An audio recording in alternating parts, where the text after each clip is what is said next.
Welcome back to the 19th hole, everybody. Jake here, as always, joined by Keith. We are on the heels of the PGA Championship, but this week we are talking about the CJ CUP Byron Nelson. I hate the naming of this tournament, by the way. Just call it the Byron Nelson.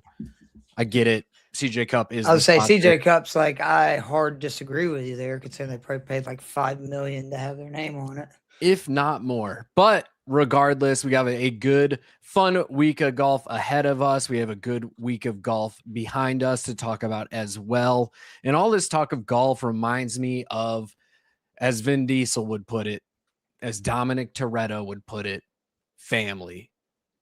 So here we go. We got to talk about the IBT Golf family. The IBT Golf family is our free-to-join way to gain access to chatting with our members, both on the IBT side of the company, so analysts such as myself, Keith, Mike, and it's a great way to connect with our other members as well, gain access to our memorabilia giveaways as well as our full betting cards. Our free membership gains you access to the chats, those memorabilia giveaways, and contests such as our PGA One and Done contest. But the upgraded membership for $3.99 a month or $36 for the year gains you full access to things such as our weekly betting model, our full weekly betting cards, as well as all of the picks that we're making throughout the week. And it gets you access not only to the IBT Golf family, but also the IBT Football family, racing family, and entertainment family. So you get access to all of these for the low, low price of $3.99 a month or $36 for the year.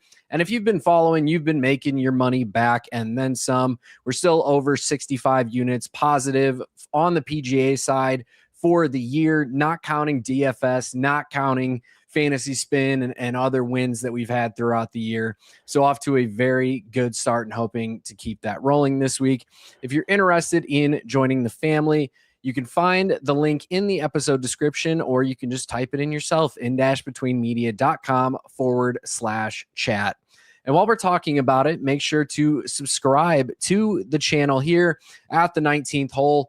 We also have the In Between Media channel, which you should definitely subscribe to as well. But make sure you subscribe here so that you do not miss any of our content, our long form content, short form content, and everything in between. Definitely do not want to miss that. So again, make sure to subscribe to the channel there. But with that all being said, Keith, I think it's time to recap the last week of golf. So what do you say we head on over to the news?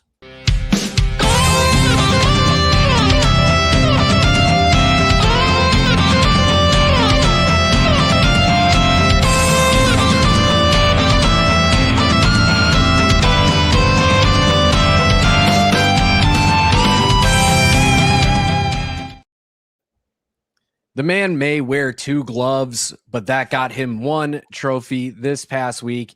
Aaron Rai kind of comes out of nowhere in a lot of people's mind and wins the PGA Championship pretty handedly as well, winning by 3 strokes. Not quite what Scottie did last year, winning it by 5, but winning it by 3 is no small feat, especially when you consider the way that this event played out. You know, we talked about it on the show, both on the preview show as well as the official show last week for this event. We kind of expected this to be a bit of a birdie fest. We thought this course as a collective. I was about to say, Mike and I definitely thought this course was going to play easier. I think many in the community thought this course was going to play easier. I think the PGA of America got some of that, heard some of that buzz, and certainly made this course play difficult. And I think the most interesting part of this tournament was how players were able, like, just how everything boiled down. Like, long hitters who were inaccurate fared better than long players who were accurate, and short players who were inaccurate fared the best of any subset of players. And then short players who were accurate were fine. it was just a weird distribution of everything that we kind of imagined. And as we look at it, distance off the tee played well above the correlated average.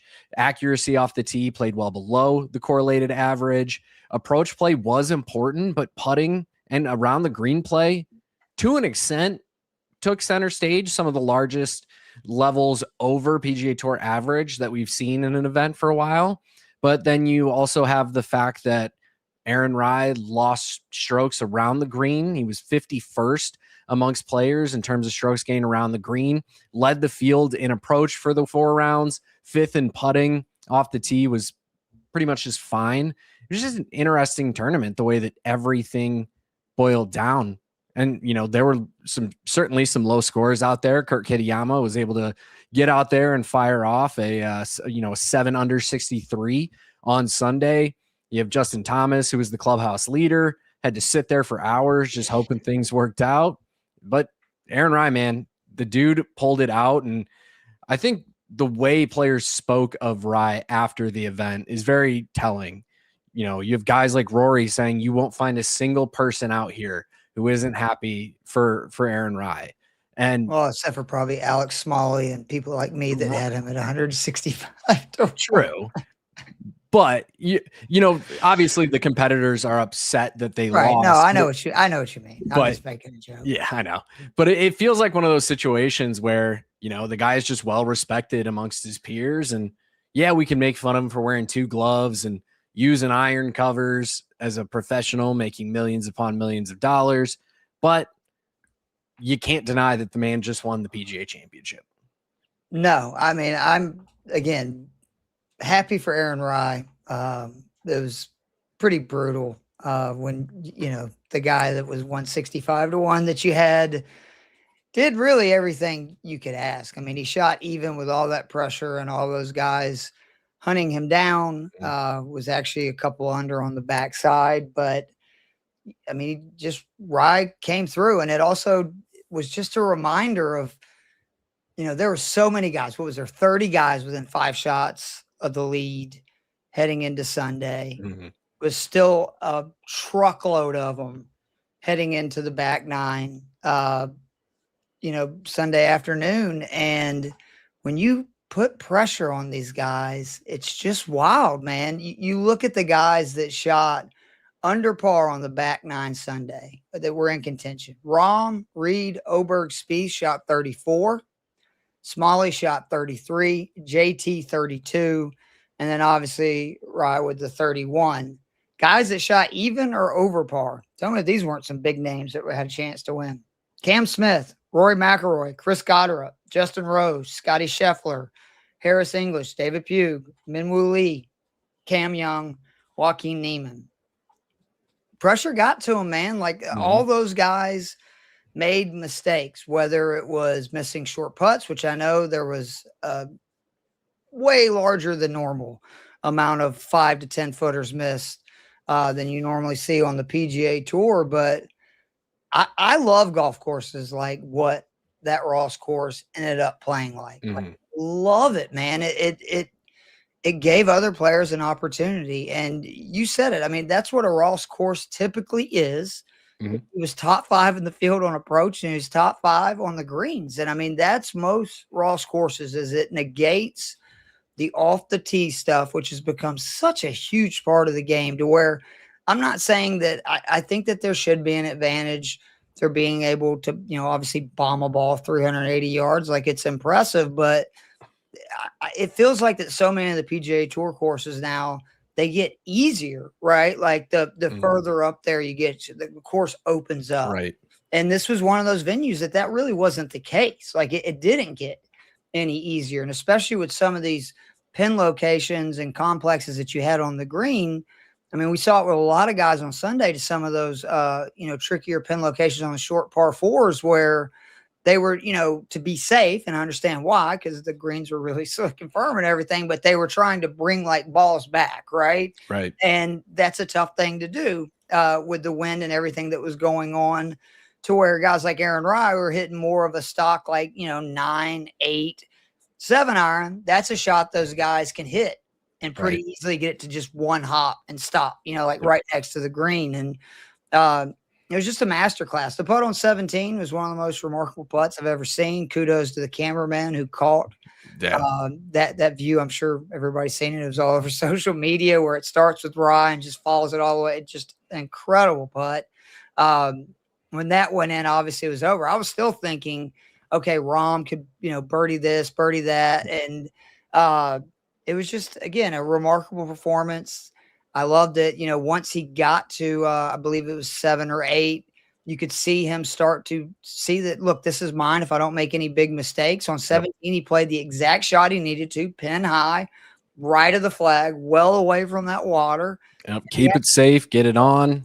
Happened to make the putt, which that, was just a bonus. But I'm more curious to see because, this is only like his 10th or 11th major start. He's had some good success. He's made the cut, I think, in like 8 straight, finished top 40 in like 6 of 7. His game is made for majors. Like, you're telling me his game can't equate to a U.S. Open or an Open Championship. We were talking about this on the 2 Off the Tee show earlier. Is he going to be a Zach Johnson where it probably surprises more people if he ends up winning that second major? Or is he going to be like a Rich Beam, a Ben Curtis, or, whoever that wins that major pretty early in their career and then never wins another one? I actually think that Rye has a chance to like a pretty good chance to win another major. Like, I don't see him ever winning at Augusta. I don't think his game equates to a venue like that. But U.S. Opens and Open Championships, that would honestly be the venues that I would say, just off the top of my head, Aaron Rye has the best chance to win those majors. And we're going to go to Shinnecock, which that is a pure test. I mean, that's one that you've got to keep the ball in the fairway. You got to hit greens. It is just a penalizing golf course when you don't keep it in the short stuff. And the Opens, like, I looked at his record, it wasn't quite as good as I thought it would be at Opens, but having grown up in Europe and, in England, and you would think that he has experience with link style courses. I hope he does win another one. I'm happy for the way the PGA Tour reacted. I wish there wasn't so much complaining by some of the golfers about the venues. They're the most spoiled bunch of babies in the world of professional golfers. They have the most unbelievable life. And the minute that a course isn't exactly the way they want it, they get, a little lippy. And I hope they go back. And the PGA viewing audience obviously agrees that it was the most viewed. Thank you. So obviously all the people are saying nobody wants to see Aaron Rye or this setup or whatever. Well, the facts say that's not true because 2 million more people watched it than the best player in the game winning a major the year after he got arrested at that venue last year. So there was more stuff to that story than just golf. I would say that the PGA of America knocked it out of the park. Absolutely. We had fun with the PGA. But it wasn't the only golf tournament going on last week. You know how much I love to shout out the other leagues that are out there. Youth continues to reign supreme, which is hilarious. A week after we had to talk about Brandt Snedeker winning on the PGA Tour. But, we have Cole Sherwood, a 24-year-old, winning his first Korn Ferry Tour event. We have the young, amazing Lottie Woad out here winning her second LPGA Tour event at the age of 22. It's really impressive where the next generation of golfers sit, because you look at Lottie Woad, and if you're looking at this event, like, first time Nelly Korda didn't finish as a runner-up or better this year. So it's absurd to say. It's freaking May. It's middle of May. So you have her, you have Lydia Ko, who tied with Nelly in this event. You have other people like Thitical. You have a bunch of talented players on the LPGA Tour, and Lottie Woad, again, 22 years old, just an absolute stud. We're talking about the former ACC Freshman of the Year, FSU Female Athlete of the Year, ACC Golfer of the Year. Inaugural, right? Did she win the inaugural Augusta, or was it the second year that she won? Yeah, she won in 2024. So that would have been the second, right? Yep. So has won at Augusta National and has 2 wins against very talented fields on the LPGA tour, has 2 ladies European tour wins to go along with that on top of things. So you have just an incredible level of golf being played by, again, just somebody who is so young and has a long, super successful career ahead of her. And then you have somebody like Cole Sherwood, again, just a young 24-year-old, just, for most people probably didn't really know who this guy was, which is fair. But we're talking about a guy who thus far in his Korn Ferry Tour season, he's got the results. I mean, in this season, he's made 9 of 10 cuts. He's got 3 top 10s, 4 top 25s, a top 5, and a win. He's made $267,000 on the Korn Ferry Tour, which is not easy to do. It's a tour that not easy to do at 24 years old in very many professions either, right? When you're not like on a technically the top level professional tour of anything. Yeah, it's been a very successful year. And this is coming off of a season. His inaugural season as a full-time member was last year. Had no wins, did have a runner-up finish, a 3rd place finish, but he's already matched his season top 10s. He's on pace to just obliterate the number of made cuts. He's 13. He's pretty much secured his card now, right? With all those finishes, like he's got to pretty much have a disaster second half, right? He's 3rd in Korn Ferry Tour points. So just again, very, very close to being a member here. Yep. Has made a couple PGA Tour starts as prior to turning professional back in 2024. Did not make the cut in either of those tournaments. But I mean, it's clear the jump in talent he's made, from last year, went 50%, 13 made cuts, 13 missed cuts to in his first 10 events this year, has improved that to 9 makes and 1 miss. So just again, the future of golf is in very, very good hands. And I think that shouldn't be a surprise to anybody. I know it will be. And I think there's a legitimate argument. I don't like the Korn Ferry Tour is not harder to win on than the PGA Tour, just given the level of talent on the PGA Tour. However, what it takes to win a Korn Ferry Tour event with how stacked these fields are now, it's getting pretty damn close.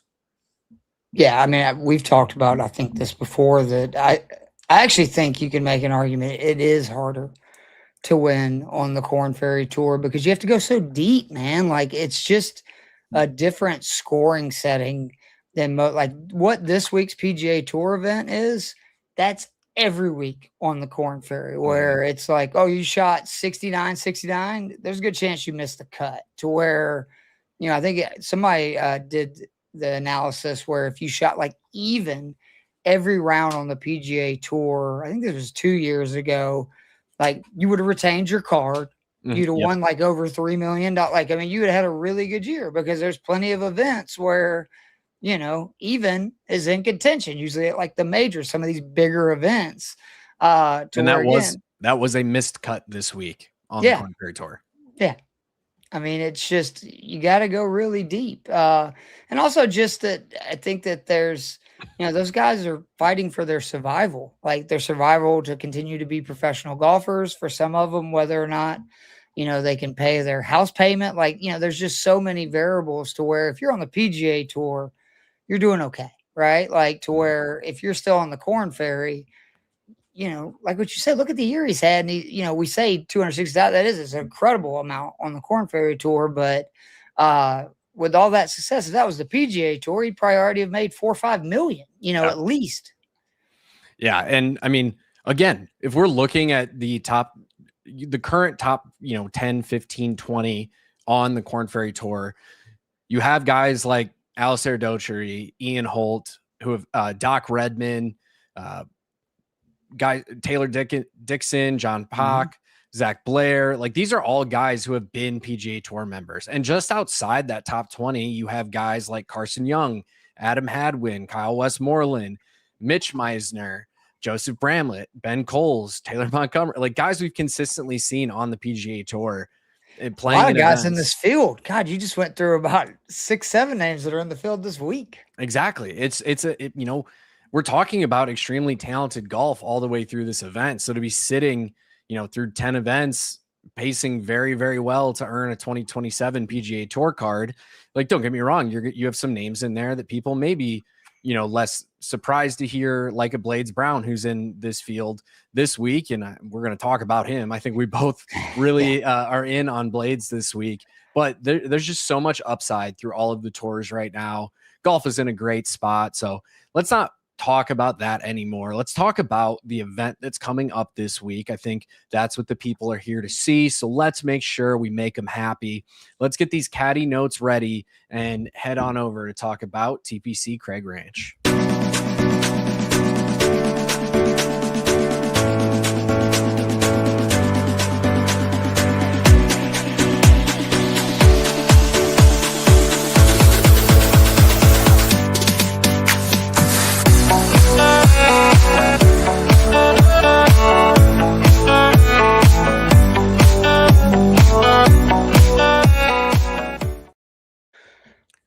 Let me start this off by potentially upsetting some people.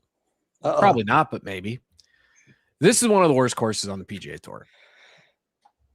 It's just boring. I don't know if you agree. I don't know if you disagree. I'm not going to argue with you. Let's put it that way. Yeah, it's a boring, straightforward course. That said, it was renovated in 2025 to change it up, make it a little bit harder. And then we watched Scottie Scheffler go 31 under par and set the all-time scoring record for an event. So, say about it what you want, but if we're just talking about what this course is, it's a 70, just under 7,400 yard par 71. It's your traditional tree line parkland course. It's a Tom Weiskopf design, built in 2004. It has hosted the Byron Nelson since 2021. This is technically a long course. It is on the longer side of average. However, it's again, fairly average for what we're looking at here. Slightly above average in terms of bunkers with just under 85. Depending on what you're looking at, either 8 or 13 holes where water comes into play. So there's plenty of water throughout the venue. However, this ranks as the 5th easiest course over the last few years on the PGA Tour. You have Zoysia fairways, you have Bermuda rough, bent grass greens. These are large greens, 35-yard fairways on average. So really hard to miss and truly put yourself in a bad spot. And again, it's just a little bit of a boring course. Do you have any disagreements with what I said? No, I mean, it's definitely one of the easiest. Ranks bottom 5 on, again, this is 40 annual PGA Tour venues. Scoring average, par 4 scoring, strokes gained approach around the greens, approaches of 150 plus yards, putting outside 15 feet. And ironically, because you talk about there is water everywhere, but penalty shots per round. This is a course that 72% of the field or players hit 72% of the fairways, almost 73% of the greens in regulation. It's going to turn into a putting contest. It normally does, with the exception of last year when you have somebody like Scottie Scheffler, who, to remind people, only Eric Van Rooyen beat his front 9 score last year. That's how good his 31 under was. Last year, he was 22 under on the front side, people. Just like ridiculous stuff. If they had a stronger field, which I think, to your point, because of the course, that's probably why they don't, is I think a lot of the tour pros also think it's a boring kind of, but unfortunately they're not going anywhere because they wouldn't have put a $20 million renovation into this venue without knowing that the PGA Tour is like, hey, we're going to be here for a while. Yep. So I guess we kind of got to get used to it. It's probably going to be the week after a major, which means outside of Scottie and Spieth, which are really, like, if Scottie and Spieth weren't here, this is a Korn Ferry event. I mean, if we're being 100% honest. Yeah, Scottie, Siwoo, and Jordan Spieth are the only players in the top 50 in the official World Golf ranking who are in the field this week. When I mean from like a selling perspective, No. right? Like, there's no disrespect to Siwoo, but like I don't think Siwoo's putting butts in seats outside of, like, golf nerds like me and you. But This is definitely how this is not a big event is Mike's not here on the 19th hole. He only shows up for the signature events. That's just the way it is. But me and Jake will be here grinding each week. I promise you. Hey, I've had Mike on for some stinker courses. So, Mike, we love you. We love you. But, we've talked, we're, broken down the course again. There's really not much to break down. In terms of stats this week, Keith, what did you really look at? So, again, I kept it really simple. I want guys that make a ton of birdies, guys that play par fours and par fives well. You're going to hear a lot of people talk about the 150, 200, 200 plus number. That is true. Okay. There are 5 par fours that are 470. I think it's either 470 or 475 plus. You got a couple long par threes, you got par fives, but don't forget, there's also 5 par fours that play 435 yards or less. So it's one of those that you need to be both good from 100 and within, and then also with your middle long iron play. And I did account for both of those. Obviously, if you count strokes gained approach, you're actually technically, counting for it 3 times. But I did the proximity of 175 plus and from 100 and within, and then strokes gained around the green. Because I also think that needs to be, again, almost double accounted, just like you are on the approaches of inside 100 yards. That's what it comes down to. But overall, it becomes a putting contest. If you look each and every year, guys are going to get hot. It's why I don't recommend doing a lot of bets this week in terms of using a lot of your bankroll. Same thing for DFS. This will be one of my lighter weeks just because this is a really random event. Because of, again, it's so easy that anybody can go off. The putting is kind of random because they're very flat greens. Guys make a lot more putts than they traditionally do. You get hot with the flat stick somewhere like here where there's not a lot of break and undulation in the greens. You can start pouring them in from everywhere. Yeah, but strokes gained putting is what sees the largest correlation within the event over PGA Tour average. Around the green actually sees the largest drop in correlation, and it's one of the larger drops in correlation that we see all year. However, like you said, you have above average number of shots that fall in that 50 to 75 yard range. You see the largest distribution of shots above PGA Tour average do fall in that 200 to 225 range and that 225 to 250 range. But then also a well below average amount at 250 plus. So on the approach side, like you said, it's just an interesting mix of what we're looking for. Like you said, I kept it really straightforward this week. I've got strokes gained approach. I've got strokes gained total over a player's last 24 rounds. I have birdies or better. Overall approach proximity from 200 plus, putting on bent grass. I have driving distance because driving distance does tend to play a factor at this event. Par 4 and par 5 scoring, comparable course scoring, and 3-putt avoidance. It's not. What were your comp courses? Just out of curiosity. I had a hard time with this one. Medina number 3, Scottsdale, TPC Deer Run, Detroit Golf Club, TPC Twin Cities. It's a lot of the shorter, less. Did you include PGA West? I did not. Okay. What about Colonial? I did not. Okay. But those are courses that certainly could be included as comparable courses here. Again, when you have a course that breaks down like this one does, because it's pretty straightforward across the way, you can find comparable courses in terms. You could probably pull make the argument, comparable courses if you really wanted to. So again, just an easy one. So I didn't get too fancy with it. I will say the way this model broke down was a little bit hilarious. Like my top 5 includes Zach Blair, Taylor Montgomery, and Mark Hubbard. And number 6 is Paul Peterson. Like when you just look at what matters here, it's going to naturally give you a little bit more of an interesting group. But with that in mind, we're going to head on over to the Club Twirls. We're going to get our plays out there for you. But before we do that, I do want to give a shout out to our partner, Wanna Parlay. Wanna Parlay creates fun and exciting competition that connects people. They, from the minds of 2 former Kansas State college football players, it's all about stacking legs, cashing out, getting your money and winning these plays. You can cash out fast. You can get up to 1,000 times winnings on your plays.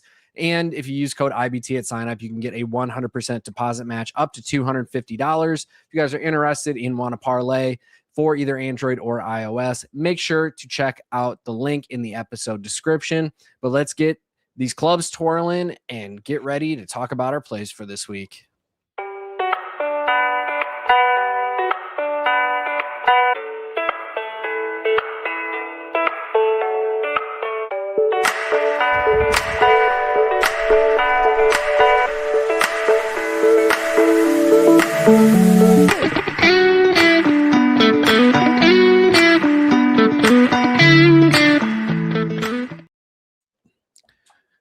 The books are what I expected this week. I really don't Disgusting. have. Yeah. Scottie, the best odds you can get on Scottie are plus 175 from a couple books. So really no surprise there. Siwoo Kim and Jordan Spieth round out the top 3 in terms of betting odds. But I will say after that, it does get interesting. You know, we talked about it a few weeks ago where we just had so many players clustered. We had guys who were overpriced in terms of guys that were in that kind of 10 to 30 range. And then you had like 25 players from 40 to 55. And you don't get that this week. Obviously, Scottie is the number 1 player on the planet, the number 1 ranked player in the field by a substantial margin, 23 spots in the official world golf ranking above Siwoo. But it goes like Scottie, Siwoo, and Spieth under 20 to 1. And then your next person, depending on the book, is typically Koepka at 22 to 25 to 1. And then we skip most of the 30s entirely. You have Keith Mitchell on one book who comes in at 37. Pretty much every other book, he's 40 to 55. That book needs to loosen its purse strings a little bit. Come on, guys, you're killing me. See, while I generally agree with you, this book also has Austin Eckroat 92 to 1, where other books have him at 45. So this is a week where every week odds shopping is very important, but there are some big discrepancies like that you will see this week. But this is an event where actually on average, the winner is about 80 to 1 historically. You know, Scottie obviously was the winner last year, but you look at the previous winners, you have Taylor Pendrith, you have KH Lee twice. That's lifting up that average because there's only been 5 of these too, which the other thing that I meant to mention with the stats is like, we think we're halfway to what I consider a very solid model and, you know, data that you can say for sure, this is what, you know, leads to success, et cetera, et cetera. But don't forget that we are still in the early years of kind of figuring out this venue. Exactly. But yeah, you have KH Lee won at 175 to 1 in 2021. And then as the returning champion in 2022, when he won again, was 125 to 1. Close. Yeah, that was the biggest, damn it. Ever. So, I gotta remember that. I was just like, you idiot. You had right there.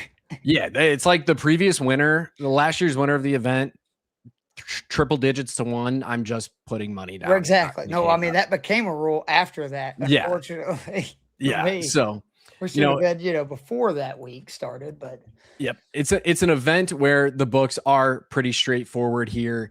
And you and we're both starting. When you gave me your plays for this week, I was like, sweet, I don't have to make too many banners. We're in on a lot of the same players this week. So I think we're both starting our books, our cards off with Brooks at 25 to 1. Best odds you can get him now, 27 to 1 over on FanDuel. He's come down a little bit. But I mean, Brooks Koepka is the number 1 player on approach on the PGA Tour this year. He's the number 1 player in this field on approach this year. And I think we can all admit the man cannot make a putt right now to save his life. But I mean, if we look at what I said is an important stat this week, number 1 in approach, top 12 in strokes gained total over his last 24, 12th in birdie or better percentage, 7th in approach proximity from 200 out, 5th in driving distance, top 35 in par 5 scoring. And we know the putter sucks right now, but I mean, Scottie's putter sucked last year going into this event, and he finished third in the field last year in strokes gained putting. So it's just, yeah, the putting hasn't been good. Bent has been pretty neutral for him over the last calendar year. And this is a very easy scoring setup. And he, when we get very easy scoring setups like we have this week, he averages nearly 2 strokes gained per round. So we're expecting this to be a pretty straightforward event for Brooks. I think he's a legit contender to break out of his slump here and take this one home. Yeah, I mean, like when you play video games, you know, sometimes, at least for me, I'm a Madden guy. If I haven't played in a while, you know, I usually have my like franchise modes on all Madden, and you're getting your brain kicked in. I'll go and turn down that scoring setting just a little bit. It's like, let's go back to the all pro level, get a little confidence back. That's what Brooks needs to do this week. Is he is going to an all pro golf course. And I hope that, you know, he finds something. I will say that every one of my outright bets this week, I feel like if you're betting somebody to outright win, you should also be betting them, if they allow it, the without Scheffler market. For Koepka on DraftKings, he goes from 25-1 to 17-1, because I think Scheffler is so due for a good week. And I just mean like a good week all the way around. Like his game has been a little bit off most of this year. And I think there's a very good chance we see him again just dust the field, because he typically putts very well on flat greens that don't break a lot. You look at like how he putted in the Open last year, obviously at this event. I just think you do want to go ahead and take the without Scottie market, because you're not giving away that much. Like for, again, Koepka goes from 25-1 to 17-1 on DK. And I think everybody wants Koepka in good form for these last 2 majors. And he's so close. If he could just figure out something with the flat stick to where it's not so much of a negative. I think, remember, we're going to Shinnecock that he won at, right? The last time the US Open was held there. So I think we all are rooting for Koepka, and I continue to be impressed by what he's saying. He seems genuinely remorseful for what happened. He seems like somebody who, you know, he used to drive me crazy with, you know, I only play for 4 events out of the year. And it's like, I mean, I understand thinking that. I don't know if I would be, you know, saying that out loud. It's kind of a, you know, disrespect to the fields that you're playing in, that you're not like giving it your all or whatever. And he seems to have changed. Like, I think he missed competitive golf being on LIV. You can take that however you want, but that's what it felt like, right? It was very on LIV. So. It made him, you know, miss. I think also just like the brotherhood of what is, you know, PGA Tour and the competitive camaraderie and just the routine and the grind. And I mean, like, if we need a good headspace, if we need any example of him being remorseful and missing the PGA Tour, it was what? Was it Sea Island, where we had a live feed on ESPN just watching him sitting on the patio of the pro shop, the course restaurant, as the first alternate in the field. This is a man who very much could have said, I'm not getting in this week, I'm going home. No, the dude sat on the property until every single person teed off to make sure that if there was a chance to get into the event, he was getting into the event. That's a very good point. So, you know, we, like you said, I think we're all rooting for a good Brooks week, and again, a very good setup for him. Next up, again, we're very much in alignment with our plays this week. We've got Pierceson Koody coming off at 40-1, both on DraftKings and FanDuel, as well as BetMGM. I think for me on Koody, it's very clear. His best skill is that he can absolutely pound driver, and he's shown spike weeks of elite ball striking potential. And he's coming off of a really good week putting at the PGA Championship. Obviously missed the cut. The irons weren't good. He wasn't good around the green, but he's showed us signs this year that he can compete in tournaments. I mean, we're talking about a guy who opened the year with 4 straight top 18 finishes at courses like the Amex, at the Farmers Insurance Open, top 16 at the Genesis, top 24 just a couple weeks ago. Like, still, again, 26 years old, still putting it together and trying to build that consistency week in, week out. But this is an event where I think if you can hit it 360 plus yards like this dude can consistently, like, you're going to give yourself so many scoring opportunities.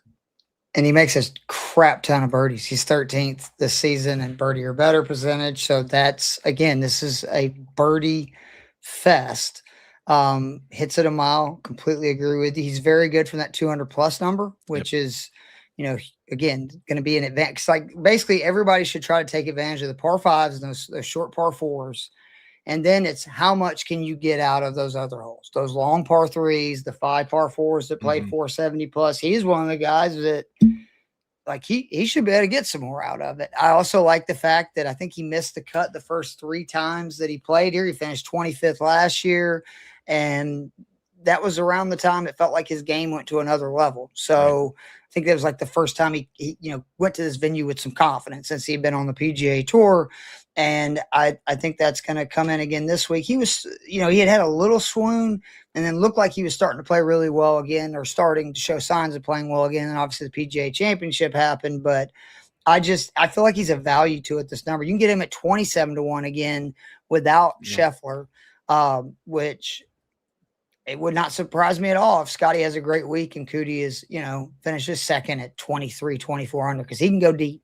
Yeah, he absolutely can. And like you said, he's top 12 in the field in par 5 birdie or better percentage. So something that very much plays in his favor this week. He's also 12th in putting over the last calendar year on bent grass greens. Like that. So lot of upside for Coody here. This play, I'll admit, I'm not in agreement with you on. I'm not against it. So I'll let you make the argument here on Sungjae Im 60-1. It's just value. Eventually we're not going to get the books giving us the odds that they are on Sungjae as he continues to return from, the surgery to, I think it was his hand, right? The injury that he had. And again, he's one of those guys that just we saw it 2 weeks ago, right? Like we had one of those spike weeks where Sungjae made some putts and just was, on a laser with his irons.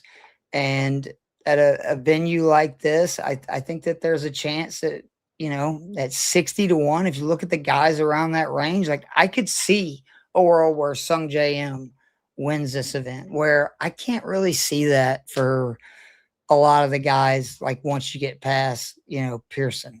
And there's literally one other dude that I actually bet to win. And then the rest of it, I have a lot more prop bets. I think that I'm, it's disgusting as it is, but this is why the dude's plus, what did you say, 164 or whatever it is right now? Like, that's why Scheffler's at that, is like he's due. It's gone a venue he loves. He loves like Texas, right? Like he shot 31 under here last year. And, you talk about someone who needs a week to where they can get, confident with the putter. You could definitely say that for Scheffler as well. And he's been putting so good for the last, year or two overall that it's not a hard, it doesn't take me much convincing to be like, yeah, Scottie's going to make everything this week. You know what I mean? And that's a dangerous thing when his iron game has actually been getting quietly much better. While everybody's talking about how bad the iron play is, he's starting now. He's back to being the guy he was last year. Exactly. And now the putter's falling back off again. Yeah, So now I know. It's like, together. It's like, yeah, he's one of us. One of us. Somebody who is not one of us, a dude who is just impressing everybody and their mother who is watching professional golf this year. Dude's 19 years old, and just consistently amongst the top of any tournament he seems to enter at this point. The fact that we can get Blades Brown 80-1 on DraftKings, just auto click. Listen to this season from an 18-year-old, someone who is quite literally not yet 19 years old. He started the year on the Korn Ferry Tour with a miscut in the Bahamas, but he stayed in the Bahamas.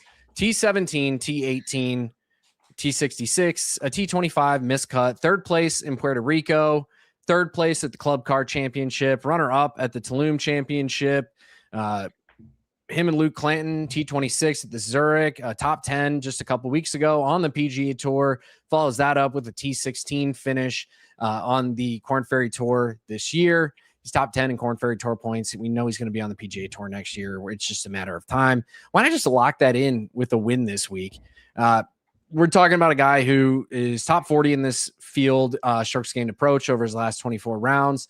He's 5th in strokes gained total in this field over the last 24 rounds. That's ridiculous. 18 years old. 4th in birdie or better percentage, 45th in strokes gained putting on bent grass. One of the best par 4 scorers in the field as well. Like, this is, again, just a value. Click it, call it a day.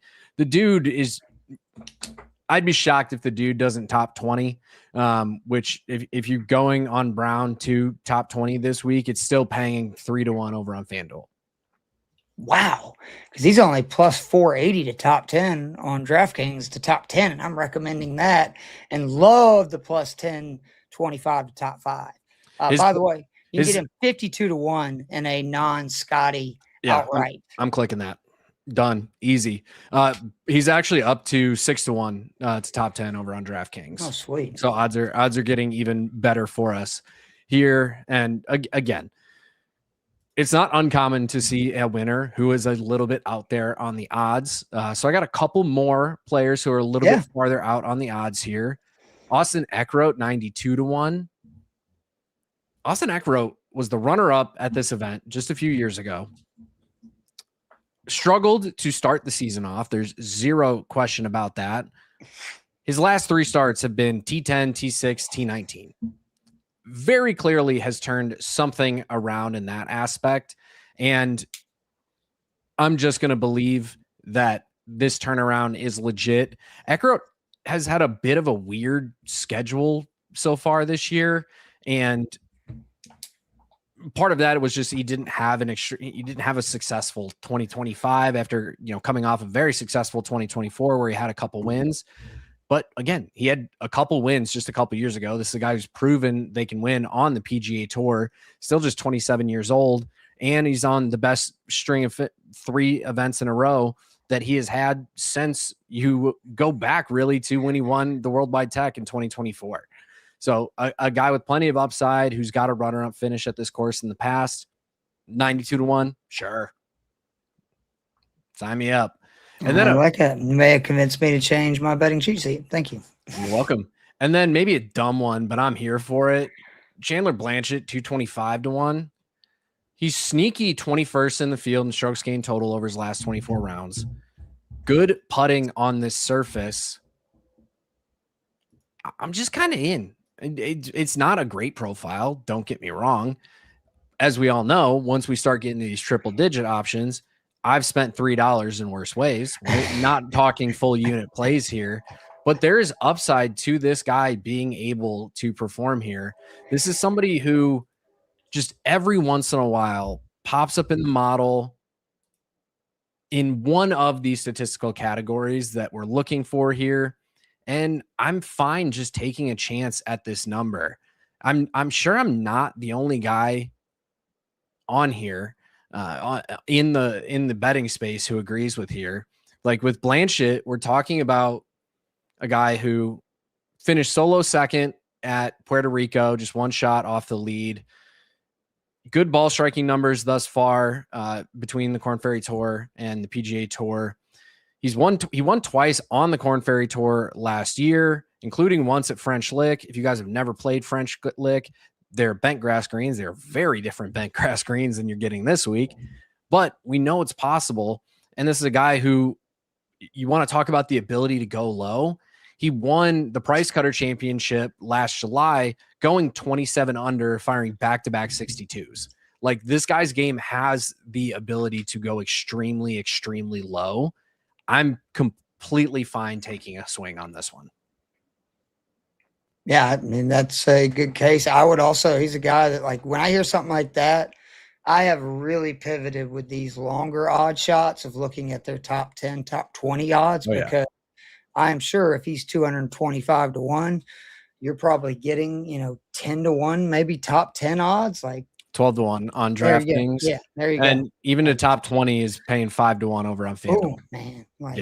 Yeah. There's just so much upside for, again, these are sub-unit plays for me on some of these guys, not advocating for you to go spend your bankroll, put your entire bankroll in Chandler Blanchet to win. But if he does win, even at 3-1, do some quick math there, or $3 at 225-1. It's a good quick day. math, 60 unit win. It's a good day. going to be a good day. So you didn't mention, and I didn't either. I have him as a top 20 play with Yager. He's almost 2-1. He's, showing some pretty good form. Obviously has played well in Texas before. Do you like him this week? Like maybe for DFS and stuff? Okay. Yeah, he's a solid DFS play. Let me get you his exact placing in my model here. If I could type. He's in the top half of the model, but one of the longer hitters in the field, well above field average in terms of driving distance, 15th in putting on bent grass in my model this week. The greens, yeah. So, certainly enough upside there, especially DFS wise.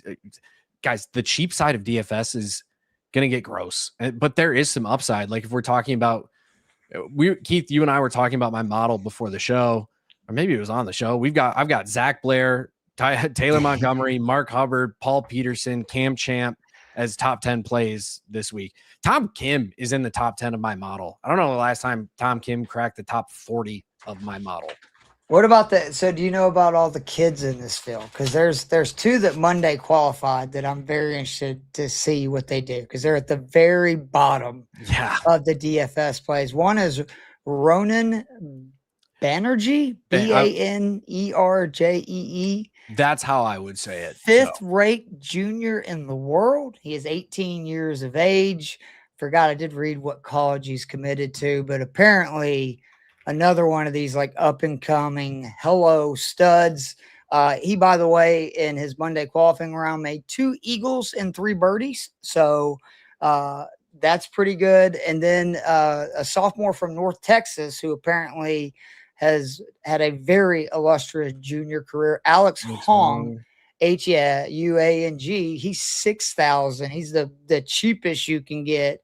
If you're wanting to get frisky in some of these multi-entry, these kids, they don't know what they're doing. Like I get nervous when really young kids are playing difficult golf courses because things could go south and they could shoot a gazillion.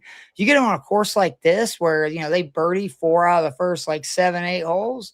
Shoot, they're going to start thinking about shooting 61, not about like, am I going to make the cut?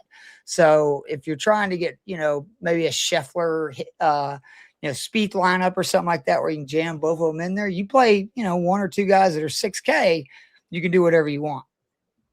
Yeah, there's a lot of interesting plays that you can make in this field on the low end. There's good value to be had this week, which is not something we've been able to say in most of the weeks of this season. So, you have guys like Luke Clanton, who we know I love. You can get him 500 to 1 over on DraftKings. You have guys like Alejandro Tosti, who we've seen play well on other TPC courses, 625 to 1. Henrik Norlander, who can have a good week here and there, 875 to 1. There's upside to be had on the cheap side of the board here. So certainly something that's worth checking out. But you guys should know by now that while those are really all of the plays that we have for the week, we get to have some fun with our sponsor, Fantasy Spin. Spin, pick, win.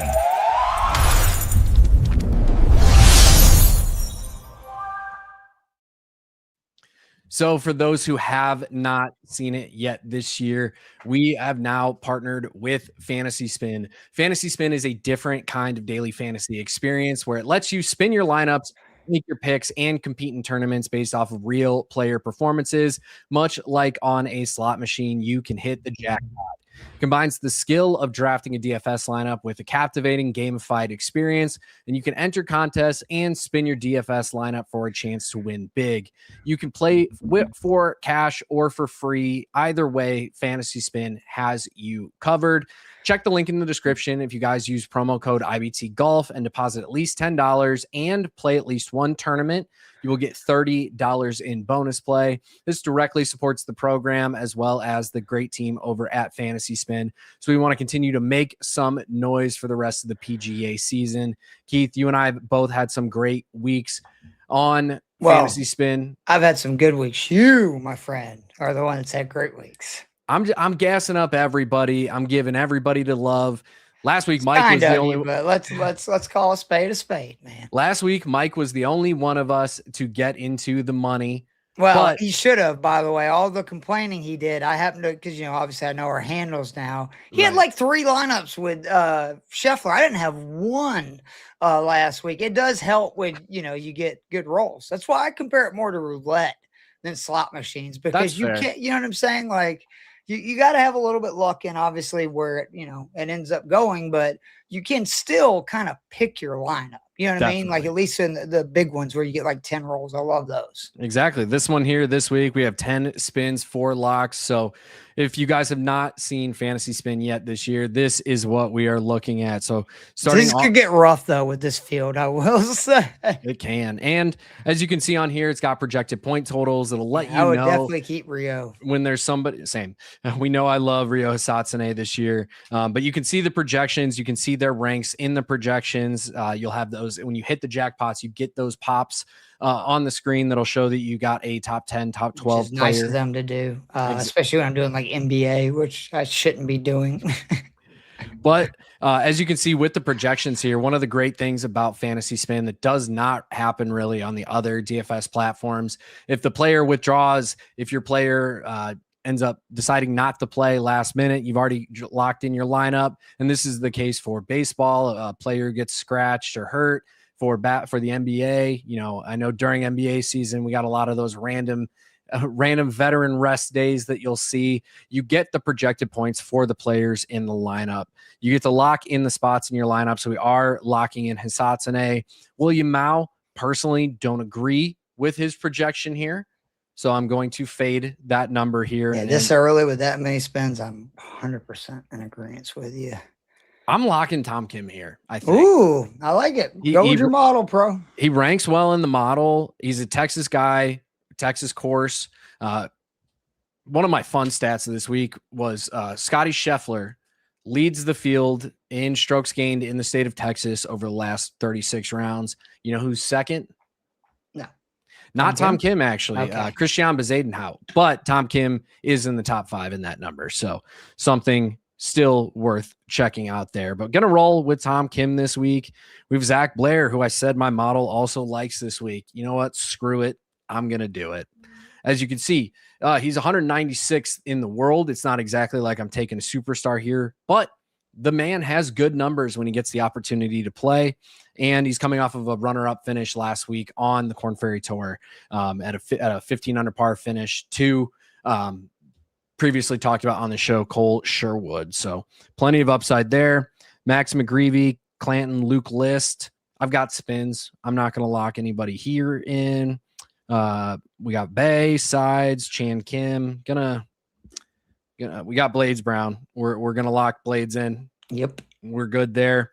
We got 4 spins left. And so the nice thing is once your spins are completed, or not once your spins are completed, once you've used all your locks on Fantasy Spin, you can choose to stop at any time. If I think Jeffrey Kang and Rafael Campos were great 5s and 6 to have in my lineup, I could stop here, call it a day. I'm not going to do that. We get sure. Yep, pretty good on that. We get Mackenzie Hughes, Ben Silverman, again, another duo that I'm just gonna hit. Canadians too. Look at all those Canadians. We get Billy Horschel. We get Jackson Suber. How many do you have left? I can't 2 see. left. 2. I would let it ride. I'm letting it ride. We get Cam Champ. We get. Oh, Bay though is the other one. I was gonna say, because Cam Champ was another guy I meant to mention. Is like a boom or bust guy. He seems to always either finish like top 10 or miss the cut. I'm gonna unlock Zach Blair. I'm gonna fade the model a little bit. I'm gonna lock Cam Champ, and I'm gonna take whatever my last spin gives me. I like it because again, you're going for upside on these things, which is something I've got to remember. Oh, Lee was a good get, and who knows with Vajegas? You never know. Yeah, Vajegas randomly will be like. He's one of those guys where I see him in the field and it's just like a whatever, like completely like cool. He's still kicking it. And then like I'll look on Friday and I'm like, Camille Vajegas is in the top 20 of a golf tournament right now. What is going on? But yeah, I'm not upset with this lineup, but you can see where your projected finish is. You can see your team ranking. You can see your projected scoring for the week as well. And say when I was going through this, I stopped at any point. I stopped with 4 spins left. something changes in the field, I get some information where I update my model a little bit, you can go back after the fact, unlock players, and continue to use the rest of your spins. So just because you end early does not necessarily mean that you are done. But that is, again, one of our brand new partners over at Fantasy Spin. Again, it is promo code IBT Golf. Got to deposit at least $10 and play at least one tournament, and you will get $30 in bonus plays. This supports the program directly. You know you want to take my money, people. Come on. Yeah, come on. Like shooting fish in a barrel. I need some more fish in the barrel. Got to get some of these sharks out of here. So if you guys are fish, come on into the barrel. Let me get my chance. But guys, that has been another week over on the 19th hole. Thank you guys all for tuning in. Make sure to subscribe to the channel as previously mentioned. If interested in the IBT Golf family, the link is in the episode description. It's in-betweenmedia.com/chat. And make sure you subscribe to the channel down below at the 19th hole. But we will see you all at our next tee time.